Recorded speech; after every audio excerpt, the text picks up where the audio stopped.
दो तीन प्रश्न बड़े खड़े हुए। एक तो शिवपाल जी ने जो बात कल उठाई, वो बात मुझे इसलिए भी औचित्यहीन लगी और थोड़ी अशिष्ट भी लगी। शिवपाल जी पुराने नेता हैं, उनके गांव में एक गीत संगीत नृत्य का कार्यक्रम होता था हर साल। उसमें हमारे टैक्स का पैसा जाता था रोहित बाबू। उत्तर प्रदेश सरकार पैसा देती थी, उसमें सैकड़ों करोड़ रुपया लगता था। क्यों? ऐसे ऐसे जहाज उतरते थे आके सफाई में, जैसे समझ लो किसी व्यस्त चौराहे पर ऑटो। नाना प्रकार की अभिनेत्रियां अभिनेता, दे दबादब से भाई। क्या उससे भारत मजबूत हो रहा था? अयोध्या पे आपत्ति है, बोले बताओ फूंक रहे पैसा। और अव्वल तो आपका पैसा नहीं, हमारा पैसा भैया। अगर इस देश के लोगों ने इतनी समर्पण निधि दी कि 8 दरवाजे सोने के लग रहे, मैं तो इस बात में भी प्रसन्न होता कि पूरा मंदिर स्वर्ण का बनता। नेता कौन होते बहस करने वाले? नेता कौन होते भाई? आप अपने काम से काम नहीं रख सकते? आपने अपने घरों के बंगले नहीं देखे? आपकी तनख्वाह तो दुनिया को पता है, लाख 2 लाख 3 लाख 4 लाख, इससे ज्यादा तो नहीं होगी किसी की। और अपने यहां के राजमहल नहीं देखे? कैसे कैसे व्हाइट हाउस बना लिए, घर के अंदर जहाज उतर रहा। कहां से आया पैसा? वो लोग रामलला के मंदिर पर सवाल उठाएंगे जिनके पास कल तक साइकिल थी चलने के लिए। वो लोग सत्यनारायण की कथा में जाते हैं किसी के यहां तो प्राइवेट जेट से जा रहे हैं। कहां से आया पैसा? रामलला के लिए प्रश्न उठाएंगे। और जो बात ओपी सिंह ने कही, जो लोग ये कहते हैं कि वहां मेडिकल कॉलेज बन जाना चाहिए, इंजीनियरिंग कॉलेज बन जाना चाहिए, यूनिवर्सिटी बन जानी चाहिए अयोध्या में। भाई आजादी से पहले छोड़ो, 47 में तो देश आजाद हो गया। University, medical college, engineering college, homeopathic college, यूनानी दवाखाना सब क्यों नहीं खुलवाया अयोध्या में? डॉक्टर ने रोका था, पुलिस ने मना किया था। क्या कांग्रेस इस पाप से बरी हो सकती है? इकबाल अंसारी ने सही सवाल पूछा है। उन्होंने कहा कि क्या रोक थी सड़क बनवाने पर, हवाई अड्डा बनवाने पर, मेडिकल कॉलेज बनवाने पर? नहीं रोक थी ना। गोविंद बल्लभ पंत से लेकर नारायण दत्त तिवारी तक क्या कर रहे थे? लूडो खेल रहे थे सब लोग। गोविंद बल्लभ पंत से लेकर नारायण दत्त तिवारी तक, मुलायम सिंह जी से लेकर अखिलेश यादव तक, और 4 बार मायावती जी। क्यों? आपको अयोध्या नहीं दिखा किसी को?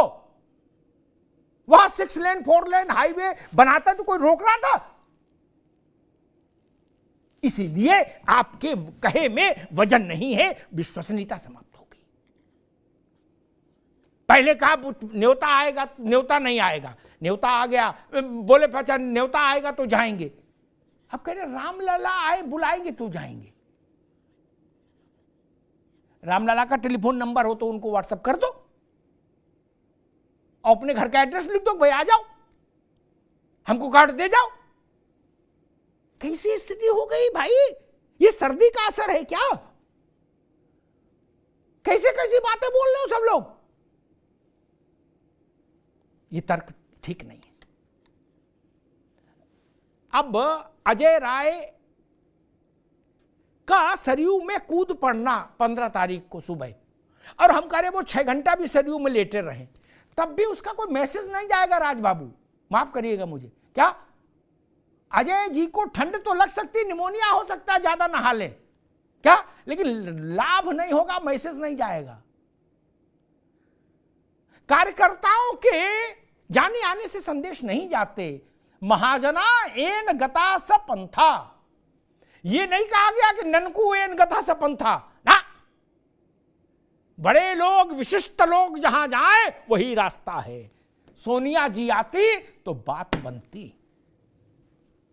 खड़गे जी जाते तो बात बनती, और पूरी नहीं लेकिन हाँ इतनी सी बात अधीर रंजन की जाने से भी बन जाती थोड़ी सी, लेकिन अजय राय और राज भाई आपके जाने से नहीं बनेगी। आप तो भक्त आदमी हो, चाहे जब चले जाओगे। संदेश तो बड़े के जाने से बनेगा, रोहित अग्रवाल जी की जाने से भी बात नहीं बनेगी, जयंत चौधरी के जाने से बनेगी, अखिलेश जी के जाने से बनेगी। मैं तो समझ ही नहीं पा रहा, आप टीले वाली मस्जिद में जा सकते हो सालाना आधार पर, रामलला के पास नहीं जाएंगे। टीले वाली मस्जिद में कार्ड कौन देता है आपको? मैं नाम भी ले सकता हूं, लूंगा नहीं। वहां से निमंत्रण आता है ना, कौन देता है? आदमी देता है ना कोई कार्ड। क्या ऊपर से आता है कार्ड? नहीं ना राज भाई, ऊपर से तो नहीं आता। वहां जा सकते हैं उनके बुलाए पे, लेकिन रामलला डायरेक्ट चाहिए। बोले नो, तीर्थ क्षेत्र न्यास नहीं चलेगा। फिर बोले भाई भैया फिर क्या चलेगा? बोले डायरेक्ट रामलला को लाओ। रामलला वहां रिसेप्शन पे जाके खड़े हो कार्ड देने के लिए, अर्जी लगाएं कि मिलना है। बोले बैठ जाओ, अभी बताएंगे कब अंदर जाओगे। कैसी बातें बोल रहे हो? अभी इतनी तो हर साल इतनी ठंड पड़ती है, इस साल को ज्यादा तो नहीं पड़ी कि ऐसी ऐसी बातें बोलने लगो सब लोग। और आज तो धूप भी निकली। वैसे मान लो शीत लहरी में मान कुछ असर भी हो जाए, लेकिन अब तो ठीक है मौसम। मसला भाजपा का नहीं। नरसिंह राव जी ने मुझसे कहा था जब वो प्रधानमंत्री पद से मुक्त हो गए थे कि मैं अपनी पार्टी को समझाता रहा कि भाजपा से लड़िए लेकिन राम से मत लड़िए। कांग्रेस ने आज फिर वही गलती की। कांग्रेस ने उस दावे को सदा के लिए छोड़ दिया कि राम हमारे भी हैं। सोनिया जी को जाने में क्या समस्या थी? अरे भाई तेलंगाना में शपथ ग्रहण में जा सकती हैं, यहां नहीं जा सकती। राहुल गांधी जगह जगह यात्रा कर रहे हैं, यहां नहीं जा सकते। खड़गे जी नहीं जा सकते। अभी न्याय यात्रा में चलोगे ना सब लोग, अयोध्या यात्रा नहीं कर सकते। अपनी यात्रा कर सकते हैं, राम के लिए यात्रा नहीं कर सकते। और मित्र, इस बात का कोई उत्तर नहीं कि देवा शरीफ से लेके कलियर शरीफ तक सब जगह जाने को तैयार और सब जगह जाते रहे, लेकिन अयोध्या नहीं गए, जानबूझकर नहीं गए। अयोध्या को अछूत समझा, अयोध्या को अस्पृश्य बनाकर रख दिया। ठीक बात कही यतीमा ने। भगवान राम ने तो 14 वर्ष का वनवास काटा, अयोध्या ने 550 वर्ष का वनवास काटा। 550 वर्ष का। हमें अंग्रेजों से गिला नहीं, हमें मुगलों से गिला नहीं। हमारी पीड़ा है 15 अगस्त 1947 के बाद की सरकारों से। उस समय के हुक्मरान अयोध्या क्यों नहीं गए कभी? रामलला के सामने सिर क्यों नहीं झुकाया? अयोध्या के लिए कुछ किया क्यों नहीं? वहां सड़क क्यों नहीं बनी? वहां बिजली क्यों नहीं गई? वहां कारखाने क्यों नहीं लगे? वहां मेडिकल कॉलेज क्यों नहीं बने? क्यों नहीं बने? इस पाप की जिम्मेदारी गोविंद बल्लभ पंत से लेके नरेंद्र तिवारी तक कांग्रेस के खाते में जाती है कि नहीं जाती है? और रोहित जी की पार्टी जितना चमत्कार सफाई में किया उसने, उसका 1/10 हिस्सा भी अयोध्या में कर देते, बुनियादी ढांचे पर खर्चा, तो अयोध्या जी चमक नहीं जाती। मायावती जी ने अपनी सरकारों में जैसा बादलपुर चमकाया और बादलपुर के आसपास का इलाका चमकाया, वैसा अयोध्या में नहीं कर सकती थी क्या? किसी कोर्ट का रोक तो थी नहीं किया। ये चीजें भारत को चुभती हैं मित्र। कुछ चीजें ऐसी होती हैं कि लम्हों ने खता की है, सदियों ने सजा पाई। ये भारत के मन पर घाव हुए हैं। इनके निस्तारण की तारीख है 22 जनवरी। ये मसला भाजपा का, आरएसएस का, विश्व हिंदू परिषद का, कांग्रेस का नहीं है। पार्टियां नहीं थी तब भी भगवान राम थे, पार्टियां नहीं रहेंगी तो भी राम रहेंगे, अयोध्या रहेगी, रामलला का मंदिर रहेगा।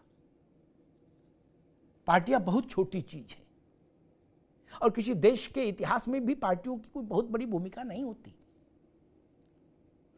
शक, हूण, यवन, कहां कहां से कौन कौन आए और सब यहीं में विलीन हो गए। मूल प्रश्न है कि हम राम के साथ अपने को जोड़ते हैं कि नहीं, हम ये मानते हैं कि नहीं कि राम हमारे पुरखे हैं। और अगर हम ये मानते हैं कि राम हमारे पुरखे हैं तो हमें 22 जनवरी को रामलला के नव्य विग्रह के सामने जाकर शीश नवाना चाहिए।